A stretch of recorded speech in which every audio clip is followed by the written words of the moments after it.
with a patronizing attitude, at times with a sense of pity. We know people believe that India would never be an economic power. India would never be a power to reckon with. I am tempted rather to quote Lee Kuan Yew, the great man who built Singapore, who turned a fishing hamlet into the world top-class city-state. A great visionary, a strategist. He had something to say about India. When we became independent, the whole of Asia and in fact whole of Africa, the country which were getting decolonized, they looked at India with a lot of expectation. How India would carve its weight into the future, that would shape and influence the other countries as well. But when India did not, it started stuttering rather than marching forward. It just started drifting rather than having a sense of direction and destiny. Then increasingly the world started losing its interest. And Lee Kuan Yew, who was a keen observer of India, who became Singapore Prime Minister by about 58 or so, he came and met. It was the time, emergency time. And he thought that here is a Prime Minister who could change India, who can transform India. He came and met the Prime Minister, said, "Madam Prime Minister, you are bold. You have the courage to impose emergency on such a large and diverse country. You can take bold decisions. You are spending 1 rupee while you are earning 25 paise. It is not sustainable. You start spending before you earn. India will not grow like this. You must take bold policy decisions." And then what he said, he was told, was, "No, Mr. Prime Minister, this is how India will be run." And then he said, if a bold leader, like such a strong Prime Minister, could not take a bold decision, he was not bold enough to take a correct decision for this country, India will never be an economic power. And the world started looking at India's growth story with a pessimistic outlook. And some of the economists started calling it India will grow at the Hindu rate of growth. Hindu rate of growth became a term, a very disparaging, disrespectful. Now, today India is the fastest growing economy in the world.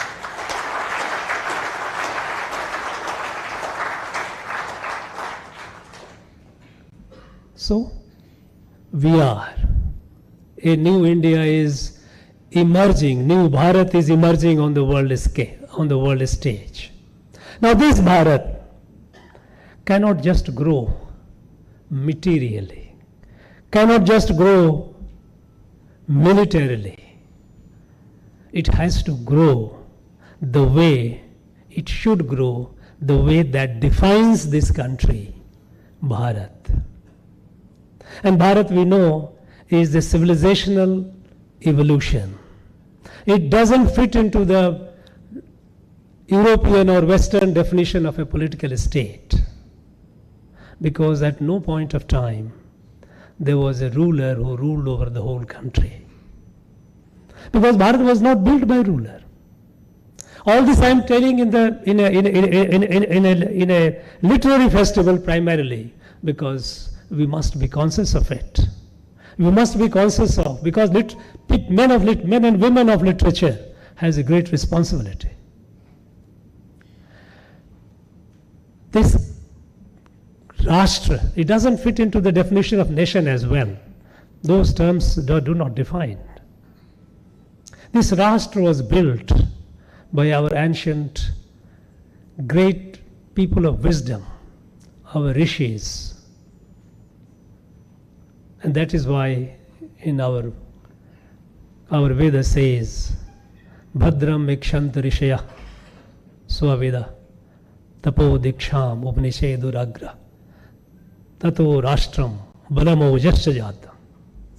It is those rishis with Atmagyan. And what is Atmagyan? That we are all one. Vasudhaiva Kutumbakam. The whole creation is a family. This revolutionary revelation happened several thousand years ago. And this is our heritage.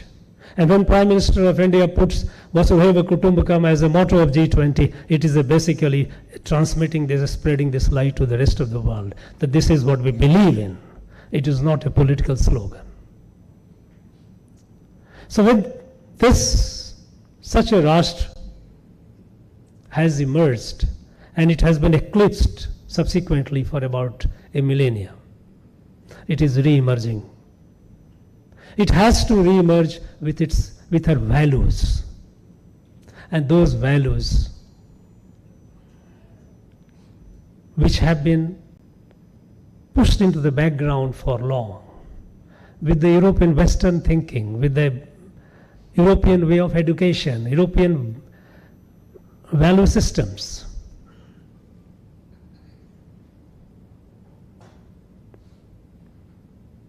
Which are just antithetical to what we are. These have to be now reclaimed, re-energized, and spread to the world. Swami Vivekananda had a dream. He wanted a Bharat whose muscles are of iron, whose sinews are of steel, but whose heart and mind are compassionate Vedantic. Sri Aurobindo had a dream. On 15th of August 1947, he jotted his dream. And he said, the moment has come for Bharat now to spread the light. Spread the light to the rest of the world and save the world. Because the world has been facing existential conflicts, threats. And we have seen it. How people have been so selfish, how they have been so driven by mercantile interest, that even during COVID, when the whole entire humanity was affected, the advanced countries, when they developed the vaccines, how they looked at it as an opportunity to make more money. How they started hoarding those vaccines, more than their requirement, leaving the people, unfortunate one, the less fortunate one behind. It was at this point, it was Bharat, which thanks to our scientists, when we made the vaccine, we shared with 150 countries in the world. This is in the DNA of Bharat. Now, when this Bharat is emerging on the world scale, on the world stage,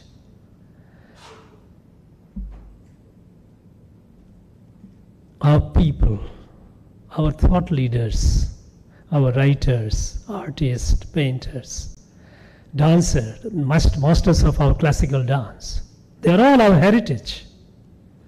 They have a great responsibility. They have to be conscious of this fact that now, at this point of time,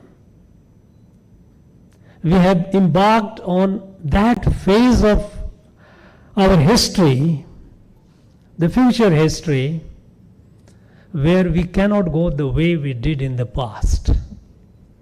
Every day has to be a day of consciousness.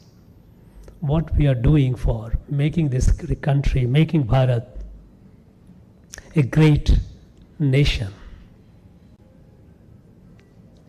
And the challenge, one of the challenges that we have before us is the challenges which have been created largely during the colonial period and subsequent colonial outlook that pervaded our thinking, our academia, our administration, our governance is division, division, division. We have divides here and there everywhere. We have created division along languages. We have created division along regions. We have created division along so-called races. Our country has been going through a kind of a social fission, and now the latest is about so-called, talking about caste. And these have been multiplying. The number of castes have multiplied manyfold. New castes have been coming. New tribes have been coming. There is no end to it. And if it continues, it's like a scales of a fish. If you keep removing the scales, each scale has its own identity, you can say so. But then in the process, the fish is lost. We cannot let that happen.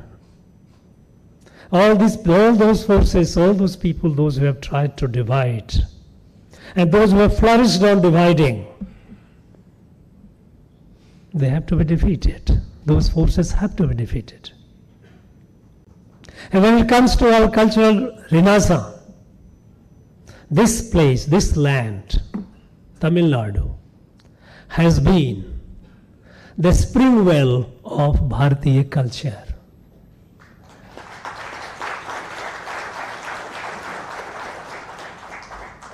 Be it great rishis, great siddhas, great kings, great rulers, since time immemorial, they were born on this holy, auspicious, holy soil.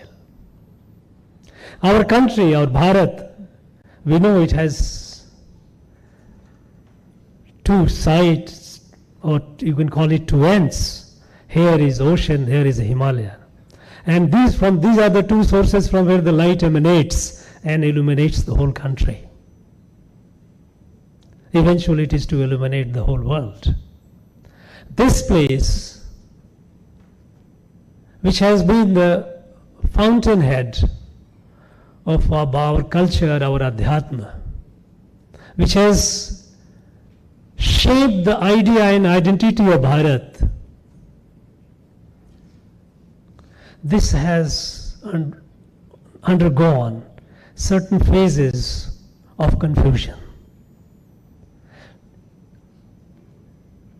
In the last about 100 years, it has gone a little adrift, where some people have been trying to deny our past and create a new identity. Identity which is the antithesis of what Bharat is. And an identity which is undoing of Bharat. Now how can? Now I was felicitated with two very beautiful gifts. One Sri Rama's Pattabhisekam and his Paduka, and other ones is Ramlala. This place has been the karma bhumi of Sri Rama. Every place, every inch of this land has a story to tell about Sri Rama. And when we go to the ancient Tamil literature of Sangam period, see the stories. I am just a beginner. I'm just trying to learn something about the Sangam history, Sangam literature, and the ancient Tamil literature. But whatever I have seen is amazing. When going through Silpadikaram, you see the references of Sri Rama. At one point, when Kanaki and Kolan, when they are leaving Pumpuhar, they have left Pumpuhar, the seat of Pandyan king, the port city. The people were very sad. And there, The poet says, it's like Ayodhya, which was sad after Sri Ram and Mata Sita has left. Ayodhya, people of Ayodhya were so sad. Look at this presence of Sri Ram and Sri Ram's story. Numerous places, not once. Manimekalai mentions about how this Vanar Sena is building this Setu. Purnanuru, it mentions about when actually the poet who composed Purnanuru was gifted precious jewelry by the king, and those jewelries were taken away by his relatives and others, and they were wearing. And then the poet writes,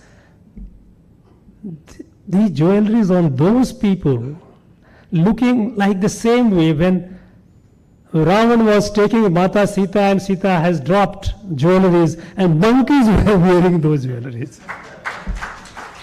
Look at the presence of Sri Rama's story here in our all ancient literature. Agnanuru, another Sangam literature book, it says, at the seashore, Sri Rama, when he was reciting Veda mantra, bird and bees were stand still to listen to his Vedic chanting. Sri Ram is everywhere. How can we deny? If we deny Sri Ram, we deny Bharat. We deny everything. There is nothing left.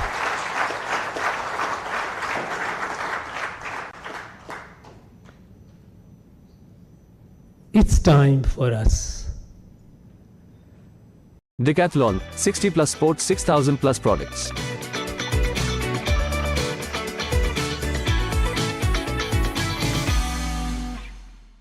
Decathlon. Visit the store or download the app.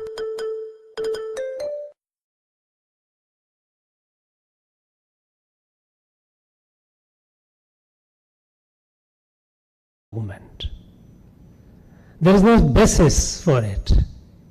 And when we have something like a smoke screen or a dust, it can be blown off, it can be dusted off. You know, Bhagavad Gita, Lord Krishna says, of course he talks about Atman. He says, Dhume na vriyato vahani, dhume na vriyate vahani, yatha darso malena cha, yatha ulbena avrito garvah tatha tenedam avritam. Like fire is covered by smoke, like mirror is covered with dust, fetus is covered with orb. Remove this. Remove the smoke, fire emerges. Dust off the dust, mirror is there, bright. The life comes out of the orb. There is a life. This smoke screen and dust which has been created in last about a century, it has no strength, it has no basis. It can be easily blown off, and their time has come to blow.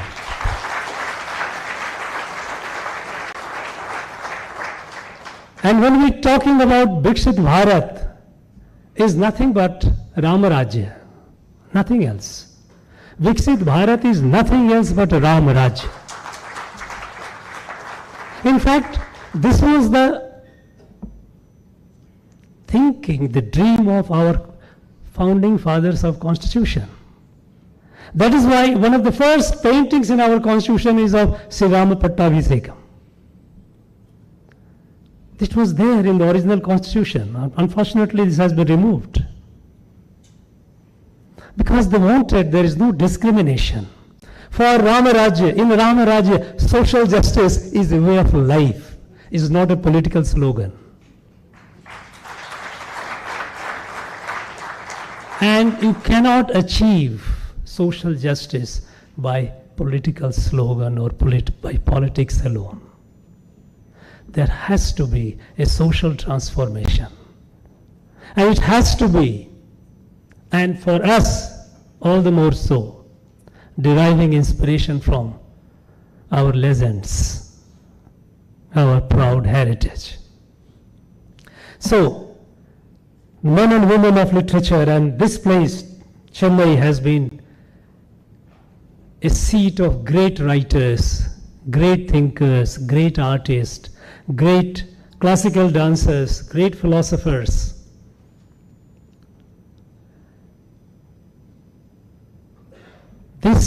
All these people, you are like Margdarshak, you are like the one who saw the way. Society looks at you with a lot of expectation. At this point of time, you have a responsibility to show the way.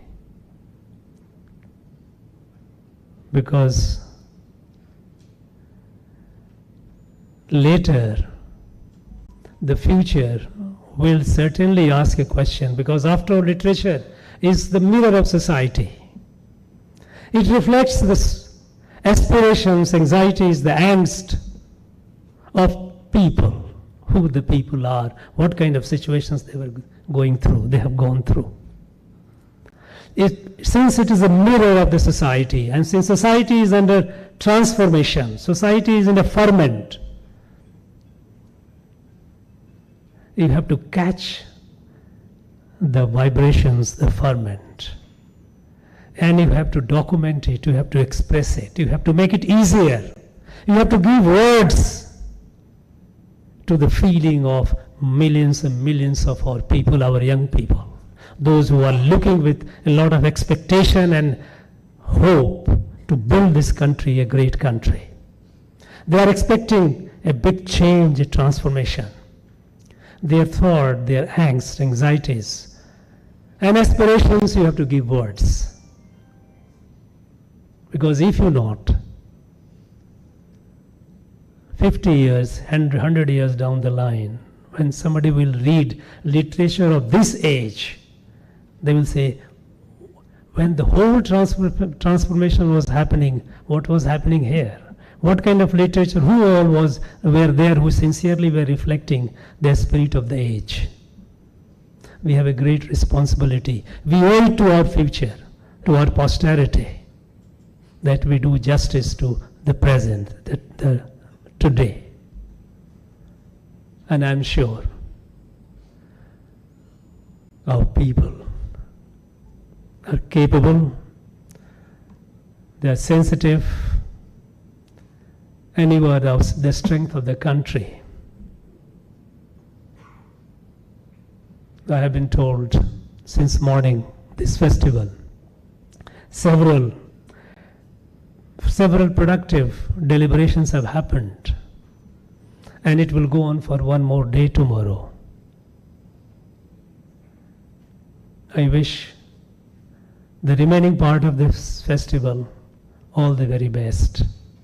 I also wish, and I'm sure, that the participants will go out energized, motivated, and with a sense of commitment to create that literature, to create the art which reflects the spirit of new emerging Bharat. Thank you very much for listening to me. Thank you.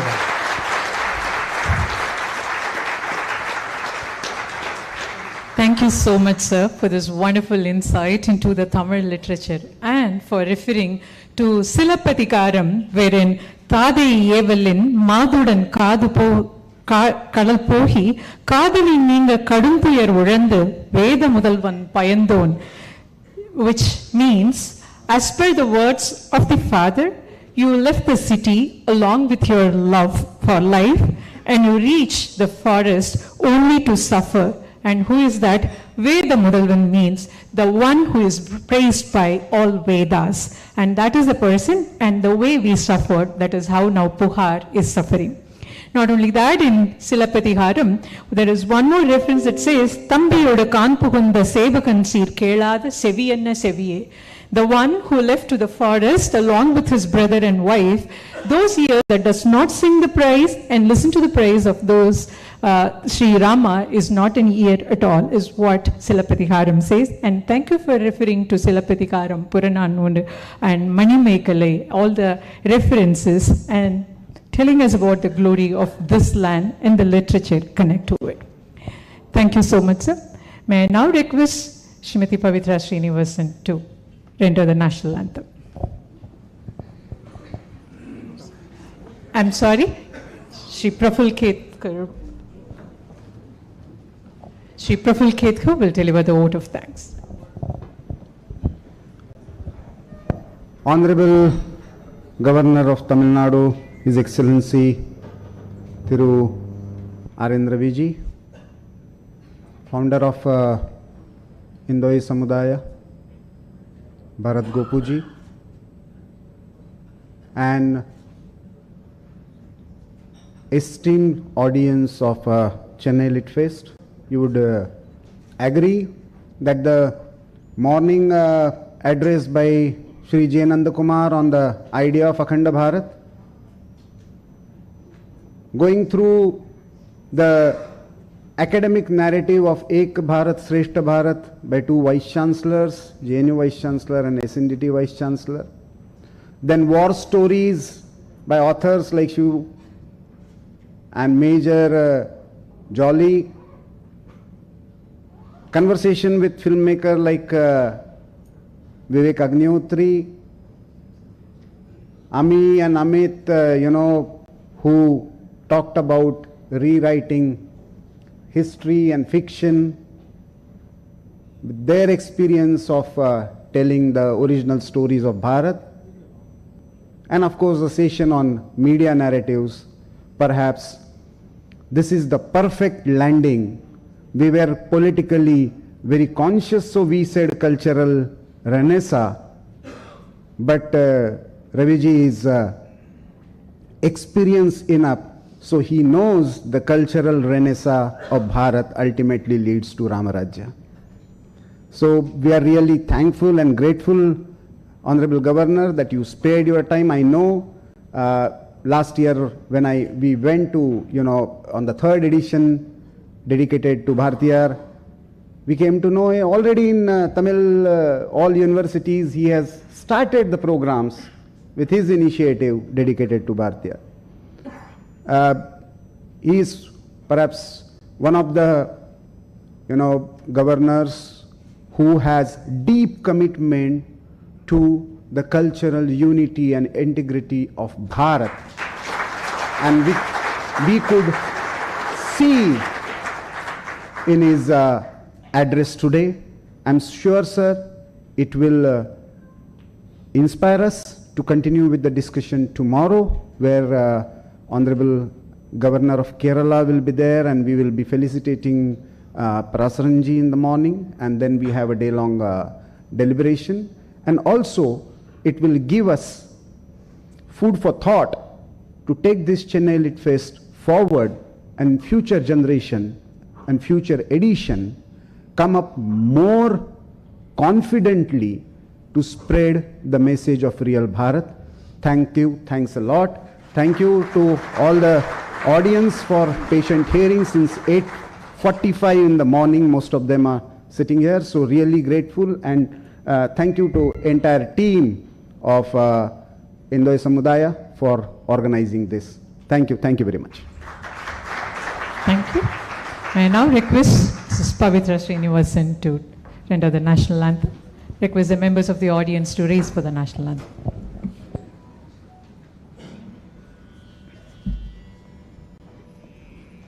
जनगण मन अधिनायक जय हे भारत भाग्य विधाता पंजाब सिंध गुजरात मराठा द्राविड उत्कल बंग विंध्य हिमाचल यमुना गंगा उच्चल जलधि तरंग तव शुभ नामे जाहे तव शुभाशिष मांगे गाहे तव जय गाथा जनगण मंगलदायक जय हे भारत भाग्य विधाता जय हे जय हे जय हे जय जय जय जय हे